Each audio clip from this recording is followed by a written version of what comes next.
Namaskar. In the new session today,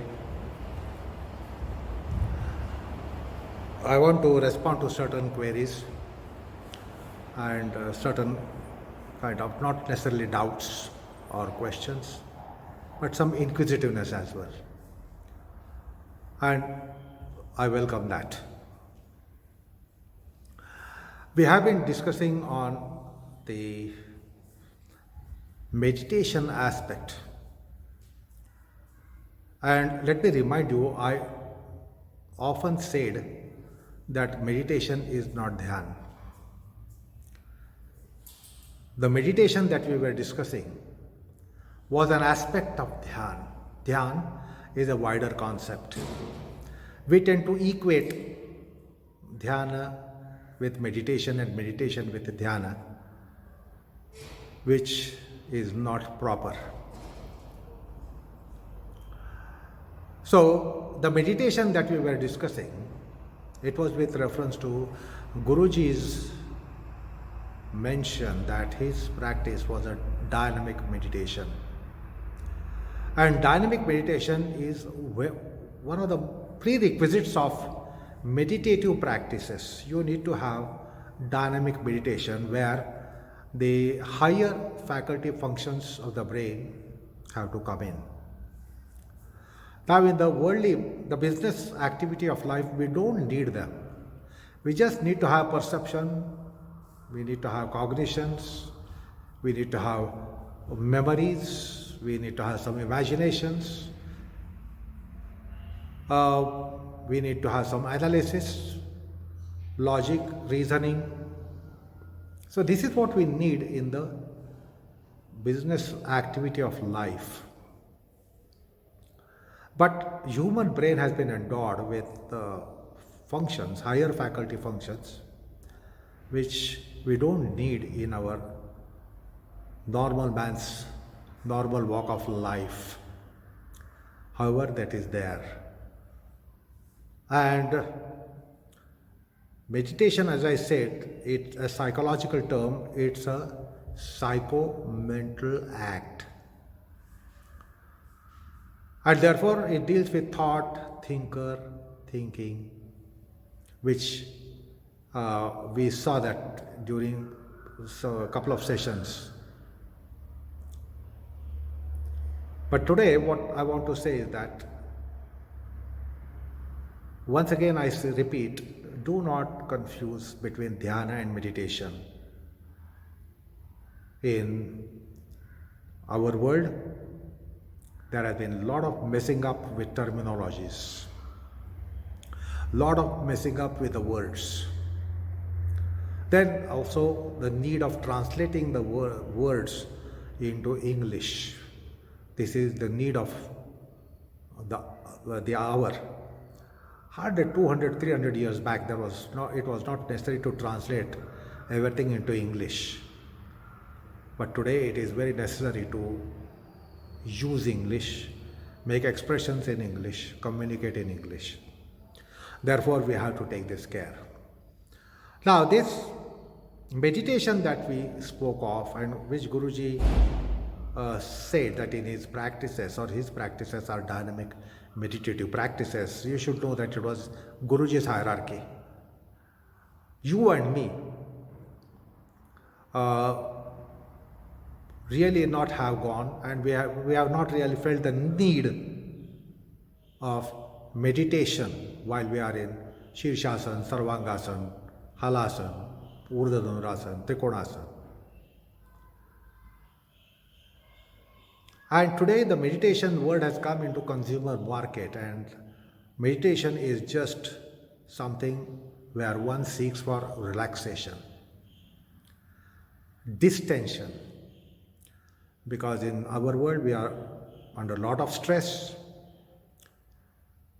and today we feel the need of having some stress management. And if we are de-stressed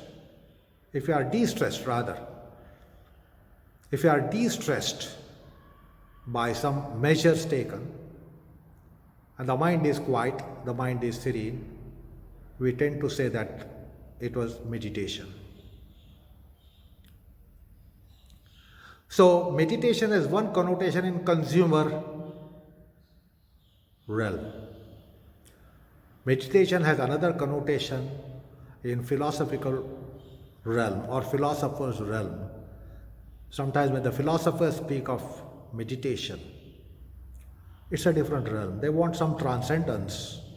You can't be in mundane mire, stuck in mundane mire, and then try to meditate, because that is something that helps you escape the mundane gravity, and therefore for philosophers it is another connotation. It is not just relaxed mind. Merely relaxing the mind by certain measures, which are so-called meditations, that is not really meditation precisely. Meditation should be a higher thought process, higher faculty functions of the brain must be in place, which are pensivity, reflectivity, meditativity. There are certain thoughts which are reflectable, certain thoughts can be reflecting, certain thoughts can be reflected. So at this juncture, let me tell you, there are so many classifications of the thoughts. We say the thoughts, delighting thoughts, sorrowing thoughts, the stressing and tensing thoughts and relaxing thoughts, activating thoughts and passivating thoughts, good thoughts and bad thoughts, noble thoughts and ignoble thoughts, worldly thoughts and sublime thoughts, ethereal thoughts, transcendent thoughts, virtuous thoughts and vicious thoughts, good thoughts and bad thoughts. So we are familiar with these classes of thoughts.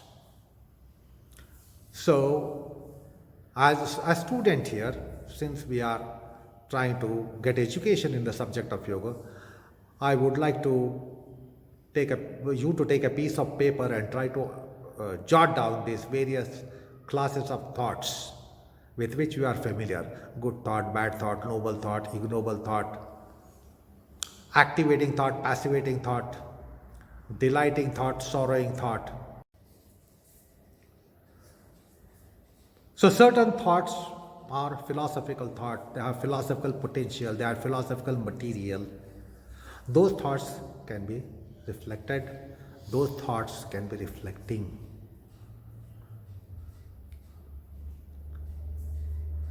See, what kind of surface do you require if it has to be reflecting? There should be sheen on it, it should be shining. Now some surfaces which are rough, they don't reflect. Some surfaces which have gloss, they reflect. So all surfaces don't reflect. Is that right? So there should be sheen on the surface. Then it will reflect. Similarly, there are certain thoughts. Not all thoughts are like that. So let me tell you, there are certain thoughts which are opaque, that they do not allow you the entry into such thought. It is confusing thought, incomprehensible thought, that you don't find any breakthrough to get into it. There are certain opaque thoughts. There are certain transparent thoughts. The thoughts have transparency. So thoughts have opacity, thoughts have transparency. Sometimes the thoughts are translucent. This is another class of thoughts which you should try to collect, because these translucent thoughts, transparent thoughts are also needed, or also they come handy for meditativity. So try to take a survey of thoughts, classify the thoughts. if you want to develop meditativity potential in you.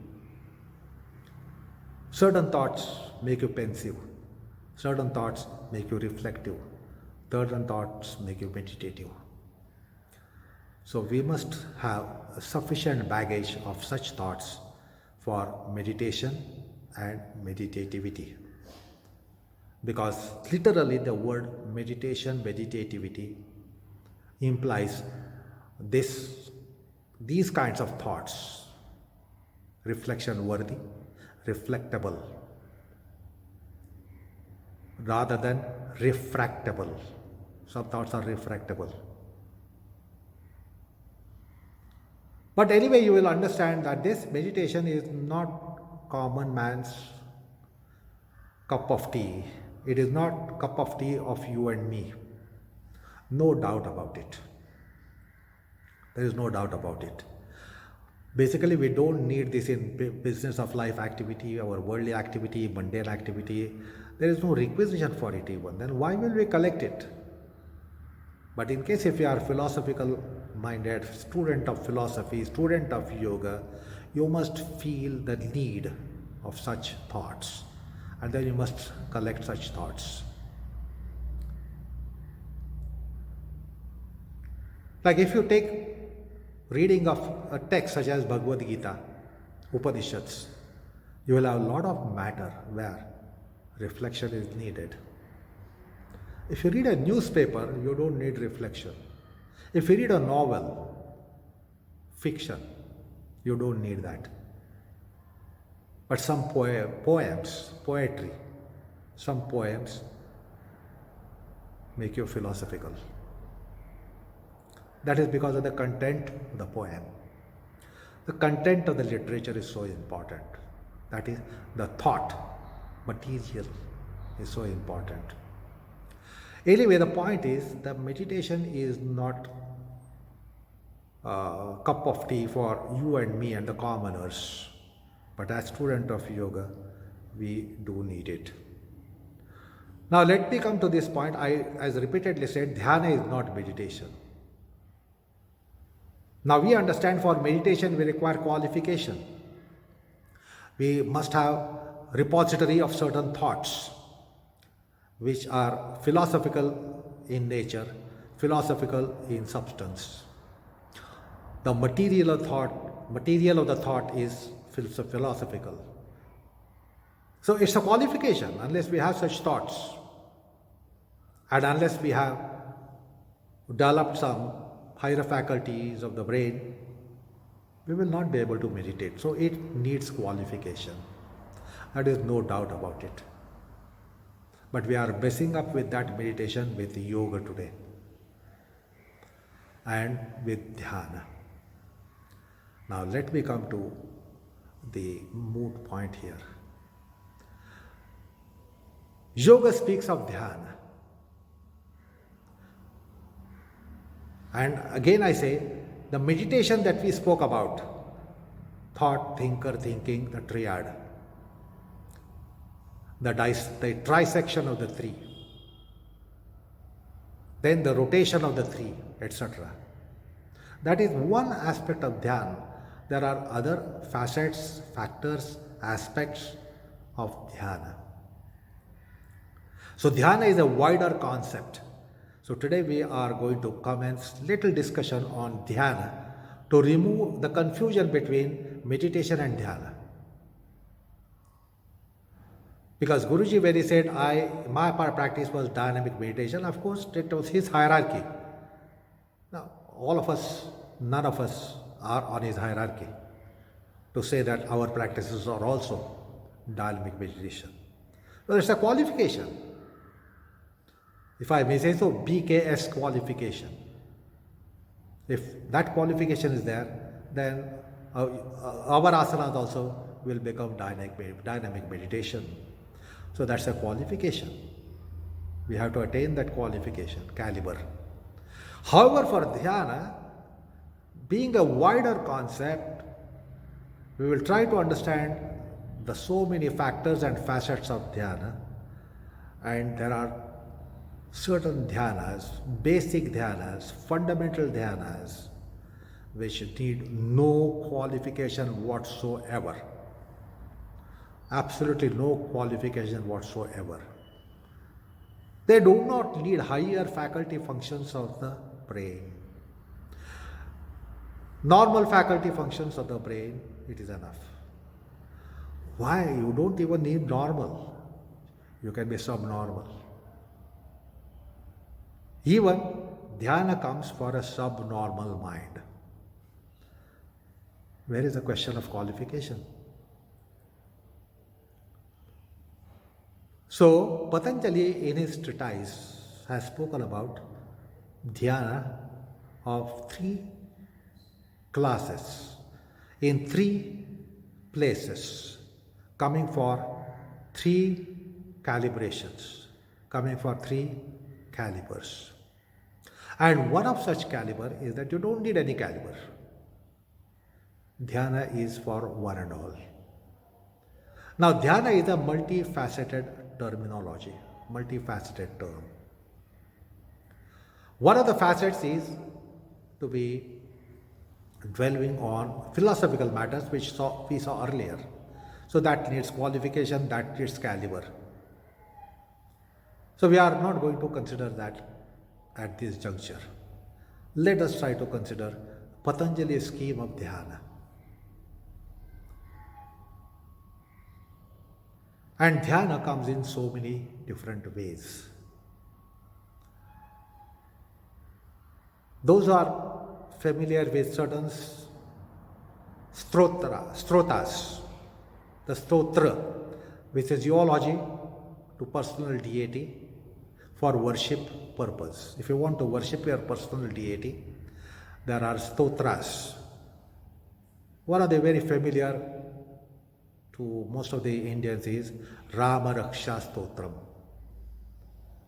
In Rama Raksha Stotram, if you carefully read it, it begins with mention Atha Dhyanam. The personal deity is Sri Rama. What is dhyana? Ajanu Bahu. Rama is Ajana Bahu.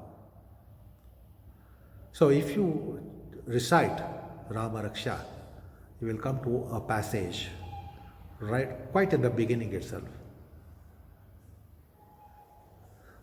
Dhyayed Ajanubahu Dhrutasharadhanusham Padda Padmasanastham Pitam Vaso Vasanam Navakamala Dalas Pardinetram Prasannam Vamankarudha Sita Mukhakamala Milalochanam Niradabam Nana Lankara Tiptam Tadatapurjata Mandanam Ramachandram Iti Dhyanam.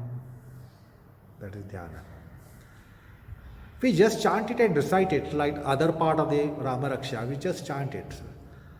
That is not proper, precise. It is description of Rama for dhyana. Rama being personal deity, we must meditate on the meaning and purport of those verses. Another verse which you are familiar with is about Vishnu. It is also dhyana mantra.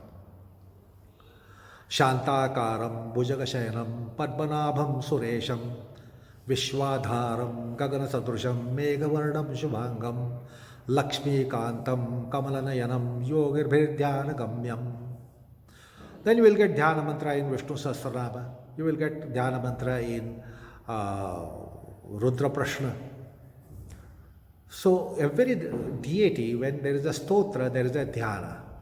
So that is also meaning of the word dhyana. That it is description for one to meditate on the personal deity. So we must know the purport of those verses, description of those verses. What is it saying? And that must be inscribed or depicted in our mind. Even Patanjali's shloka that we recite is a shloka for dhyana. The second verse which comes, the first one you all know that it is Yogedi Chittasya Padena Vacha Malam Sharirasya Cha Vaidyakeda Opaque Korotam Pravaram Munina Patanjali Pranjali Ranatospi.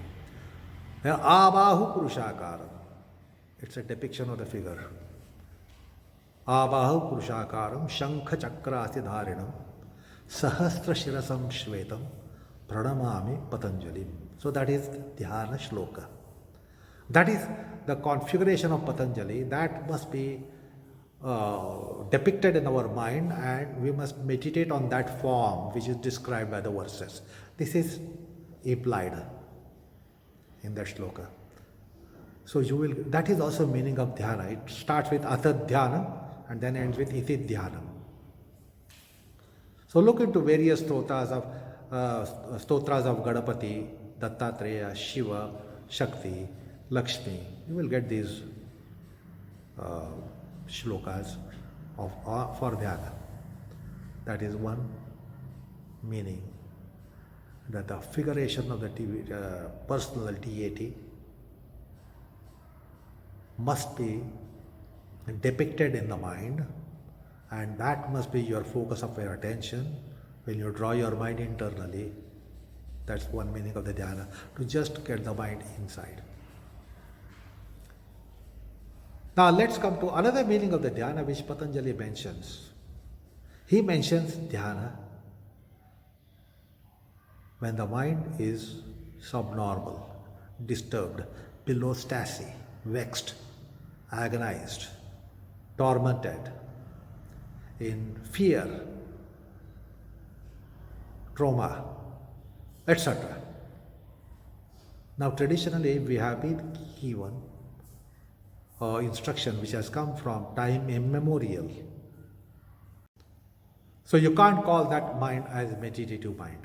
There is no meditativity, yet there is meditation. There is dhyana. There is meditation of the nature of dhyana, even if you are not meditative. So that is one dhyana which Patanjali has mentioned in the second chapter, maybe sixth sutra. Dhyana heyaha sadvruttayaha. When you are agonized by vrittis, coming out of kshatripus, coming out of fear, timidity, worry, anxiety, anger,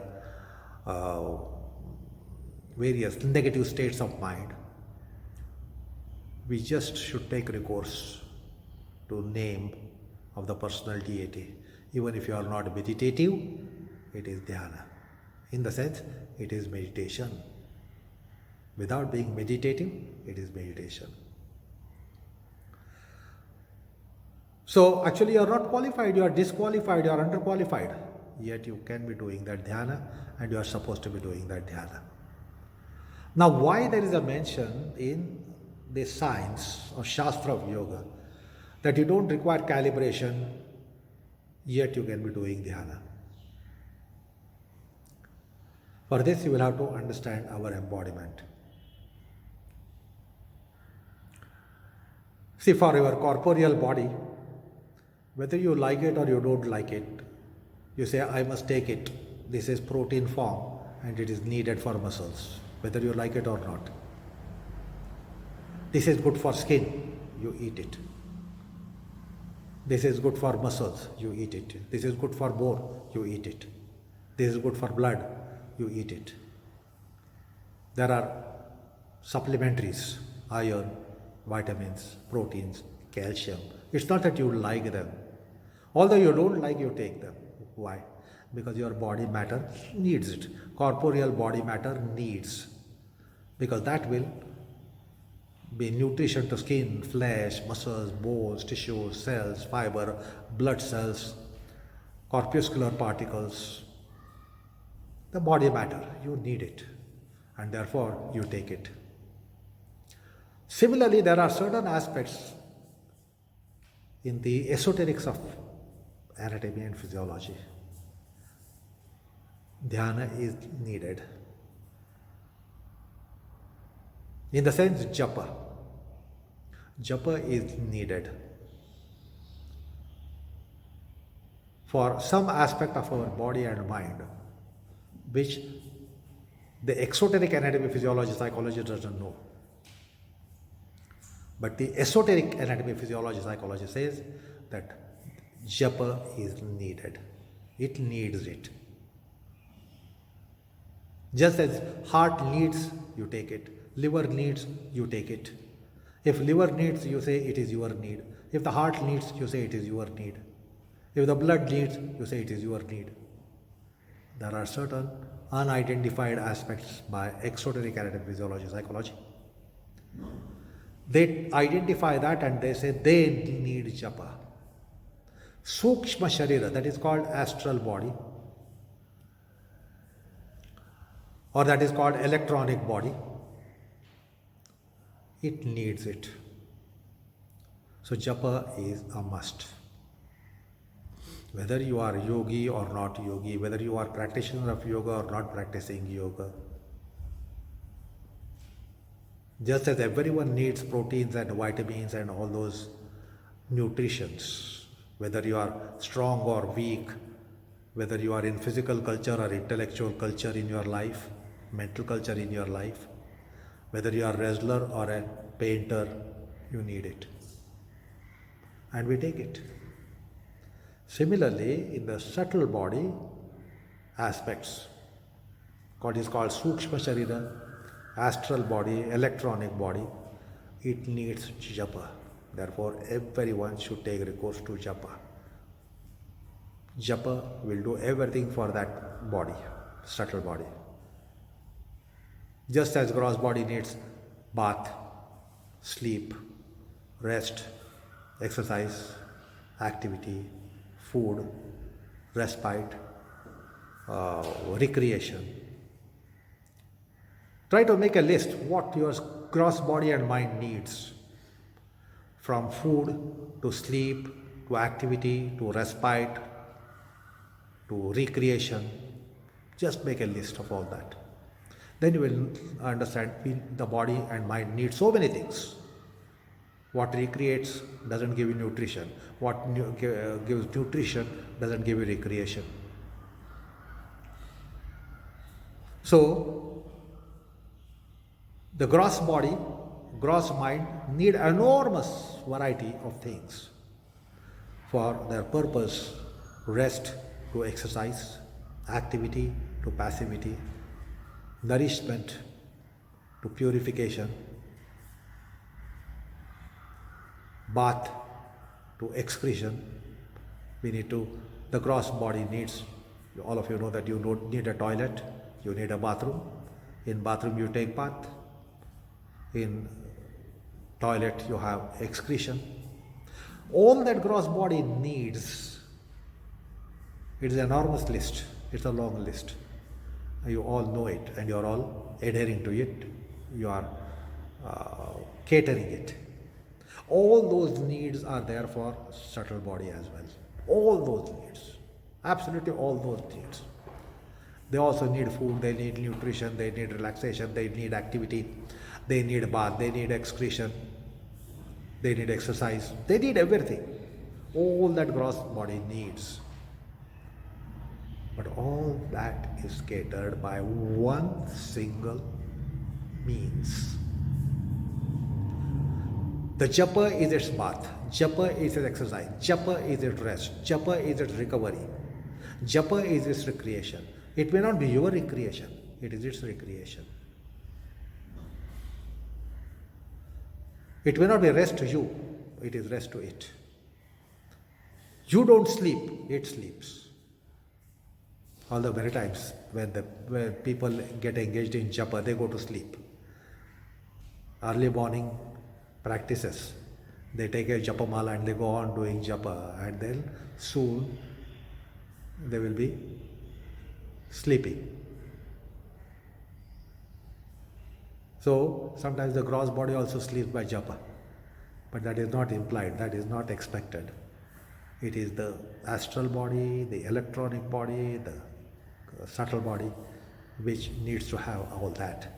And just one act of the kind of japa, the mode of japa, will do everything. So it's a great scheme of Adhyatma. You don't need any qualification. Bhagwan Nama or the Nama of your personal deity, that will do it. It is needed for everyone. Even all other religions, they speak about, you must remember God. If their religions have God, they say you must remember God. What is remembering God? You remember something that you have seen, something that you have experienced. Then what is remembering God? Even if you have not seen God, not experienced God, yet you must remember the God. And the only means is nama, name. So that's why a lot of work on nama, a lot of tradition is there for the sake of nama. In our sadhanas, nama has enormous importance.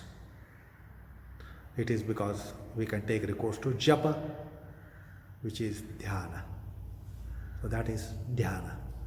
Just being a japa is dhyana. Whether you are distracted, whether you are not in it, whether your mind is rambling, whether the mind is flirting, but just to continue that mentally, orally, mentally. There are options of it. It can be oral japa, it can be mental japa, it can be silent japa, it can be murmur japa. So in some form or the other, japa can be coming. It should come. It is for subtle body. It is for astral body. Therefore, no qualification is required. So Bhagwan Nama is japa. Bhagavad Swarana is a japa. And therefore Patanjali also in his schemes brings japa in 3 places. The first chapter, Tasya Vachaka Pranavaha Tajjapa Satarna Pavana Kriya Yoga Tapasvasya Swadhyayeshwara Pranadhani Kriya Yoga. So the Swadhyay there is japa. In Niyamas, again there is Shaucha, Santosha, Tapa, Swadhyaya. So Swadhyaya is Tapa. Japa there. So Dhyana has come. So this is the Dhyana which needs no qualification. Now as against this, the Dhyana that we saw earlier, meditation, we saw that it needed caliber, qualification. Here it is not needed. So Dhyana is something which everyone should do, everyone can do, everyone may do. There is no bar of any qualification. So therefore we should not confuse between Dhyana and meditation. Meditation is a term from psychology. And Dhyana is term in religion or worship modes, worship forms, ritualistic worships, etc. So that Dhyana is for one and all. So let us try to understand this Dhyana with a greater detail in the next session. As I said, there are 3 types of dhyanas which Patanjali has mentioned. Let's try to understand the dhyana in scheme of Patanjali. Now, before concluding the session today, as I said, we are going for education.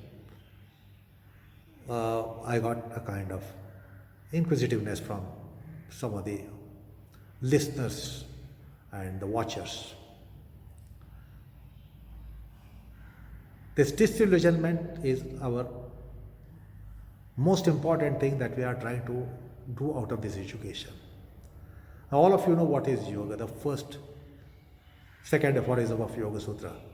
Yoga Chitta vritti nirodha. And in English it is rendered as restraining the mind is yoga. No, it's a fumble. Restraining the mind is not Chitta vritti nirodha. He has not said manovritti nirodha yoga. He has said Chitta vritti nirodha yoga. You could have used the word manovritti nirodha. Chitta vritti is totally different. Manovritti is, if I may say so, tip of the iceberg. Chitta vritti is iceberg. And this Manovritti nirodha will not evolve us. Every day when we have our nap and sleep, half an hour, 1 hour nap, or maybe 4, 5, 6, 7, 8 hours of sleep, there is Manovritti nirodha. Our mental modulations have ceased. There is a restraint of mental modulation in our deep sleep. In our dreamless sleep, we are not reformed at all. The morning we get up, we are back to square one. So we will never evolve by Manovritti nirodha. Because Manovritti nirodha is coming on regular basis, every day. Does it reform us? Does it evolve us? Not at all. If sleep could be evolving person, a human being, then that would have been only one purushartha. Human being take birth and go on sleeping. If the sleep ends, swallow a pill and go to sleep again. Again it is revoked, again take another dose and go to sleep. If that would have been our evolving agent. Manovritti nirodha doesn't evolve us. That's why Patanjali is not speaking about Manovritti nirodha. He is speaking about Chitta vritti nirodha. Now to explain Chitta vritti, we are explained 5 vrittis: pramana, viparyaya, vikalpa, nidrasprutayaha. So to describe and to make you understand, they are described. But those vrittis are not to be restrained. And those vrittis cannot be restrained unless you go to sleep, unless you become unconscious. Can you stop those vrittis? Can you restrain those vrittis? That is why awakeful state vrittis are not referred to in Chitta vritti nirodha. So awakeful state vrittis are pramana, viparya, vikalpa, nidrasputi. For us to understand those vrittis, we have been explained these vrittis on awakeful plane. But actually in the internal plane, they are to be restrained. So that's a different class of Chitta vrittis which are to be restrained in yoga. Not these class of vrittis which all think that we want to stop these vrittis and be in yoga. These vrittis are stopped when you go to sleep. And is the easy way, if you don't get sleep, swallow a sedative.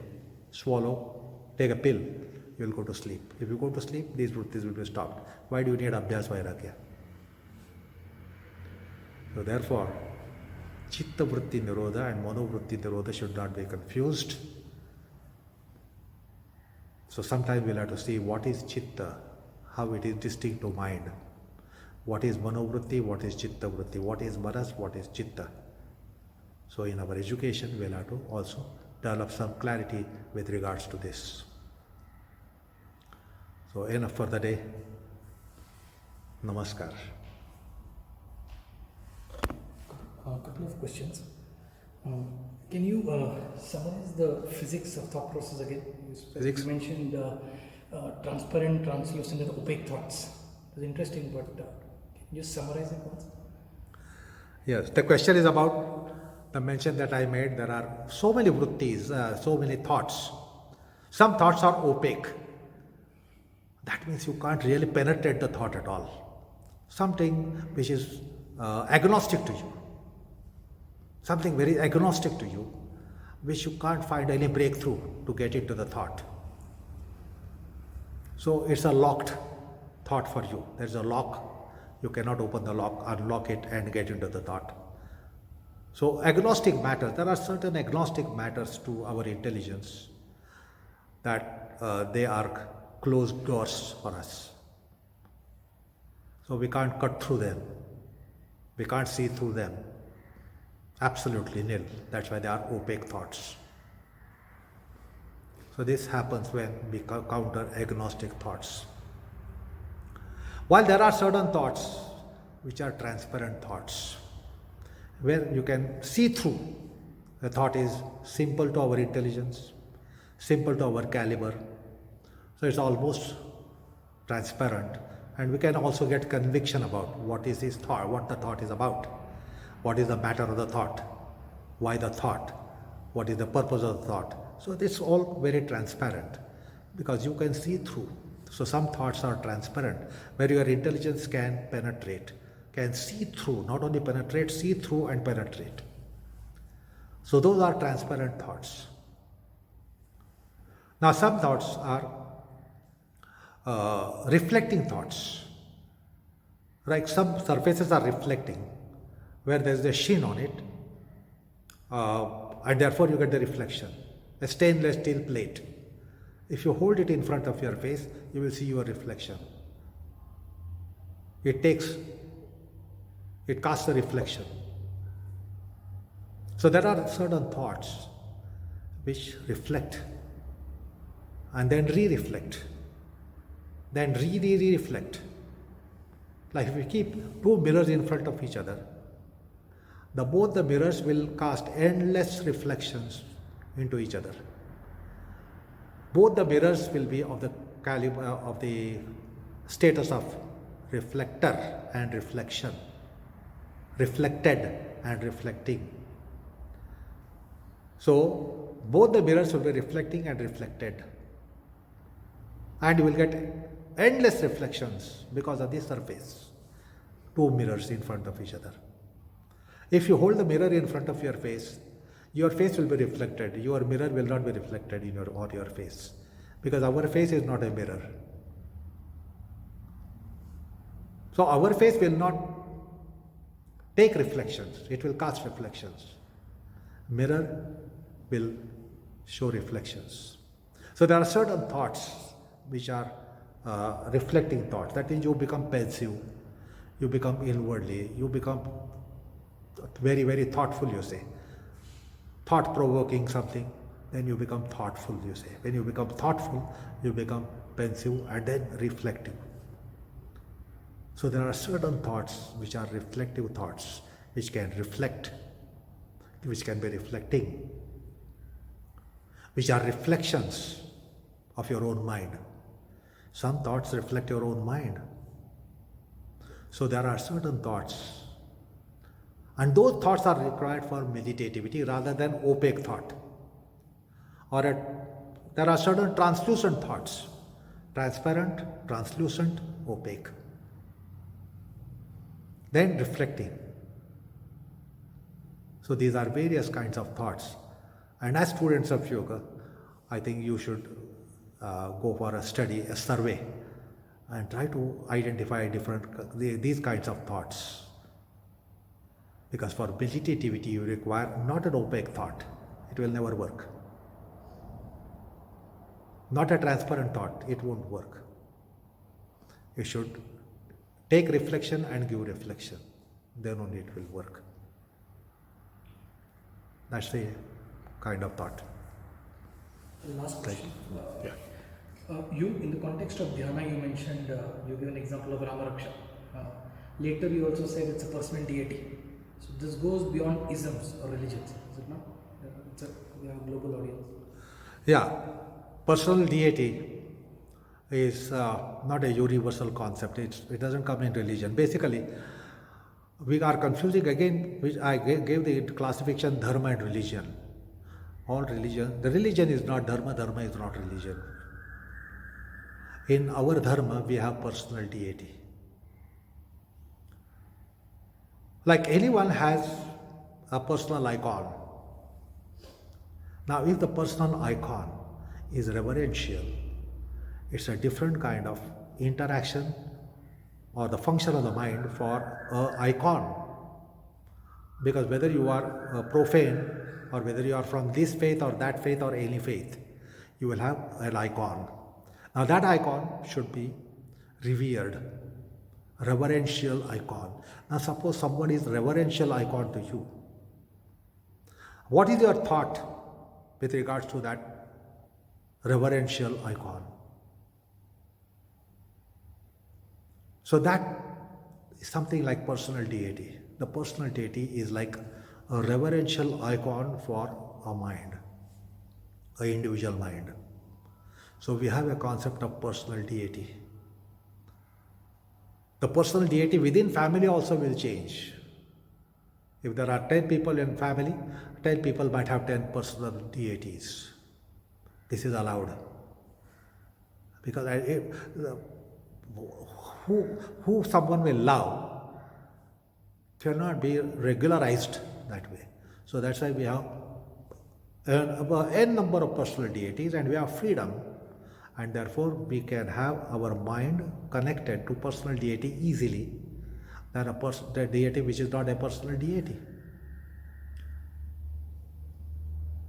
So that's an advantage, concession given to the mind in Sanatan Dharma, in Dharma, not in all religions. Religion is not Dharma, which I have discussed several times in previous sessions.